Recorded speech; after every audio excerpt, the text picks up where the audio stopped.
हमारा नाम शांभवी तिवारी है। हमारी कविता का शीर्षक है देवताओं की खोज। मैं कई जगहों पर खोज चुका हूँ देवता, बल्कि मेरी अब तक की आयु आयु को रचने वाले की ही खोज में निकली है।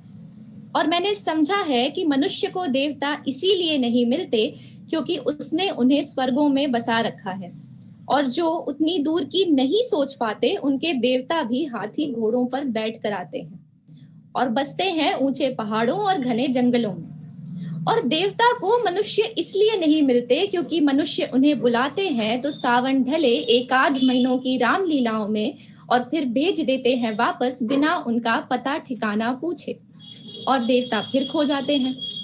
पर मेरा मानना है कि देवता बहुत पुराने हैं स्वर्गों और रामलीलाओं से। पर मेरा मानना है कि देवता बहुत पुराने हैं स्वर्गों और रामलीलाओं से, इसीलिए वो इतिहास से आते हैं। मेरा मानना है कि भगवान रहा होगा वो जिसने पहली बार दो पत्थर खटका कर आग जलाई होगी और ठंड में ठिठुरते वनवासी के लिए बन गया होगा आग का ही पर्याय। ईश्वर रहे होंगे ईश्वर रहे होंगे वे कुत्ते गाय और घोड़े जो जंगलों से निकलकर चले आए होंगे खेतों में जूझते पहले किसानों तक, और जो अंततः कहलाए होंगे देवताओं की सवारियां। देवता रहे होंगे पहली बार पहिए हल और छैनियां तराशने वाले। देवता रहे होंगे पहली बार पहिए हल और छैनियां तराशने वाले, और जिन्हें संज्ञा दे दी गई होगी खदानों भट्टियों और खेतों के विश्वकर्मा की।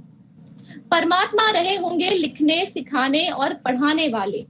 परमात्मा रहे होंगे लिखने सिखाने और पढ़ाने वाले, बटोरने और बांटने वाले, और वही जाने गए शिव ब्रह्मा विष्णु रमा शारदा कईयों नामों से। अपनों के लिए प्रकट से प्रकृति तक लड़ जाने वाले बने होंगे। अपनों के लिए प्रकट से प्रकृति तक लड़ जाने वाले बने होंगे दुर्गा राम और कृष्ण आदि। और देवताओं के चमत्कार इतने तक ही सीमित हैं, ध्यान दीजिएगा, और देवताओं के चमत्कार इतने तक ही सीमित हैं कि उन्हें सहज ही भुला दिया है इतिहास ने। और ऐसे ही शायद मुझे मिल गए हैं सारे देवता जो कभी हुए थे, और अब जो हो सकता है वह है सिर्फ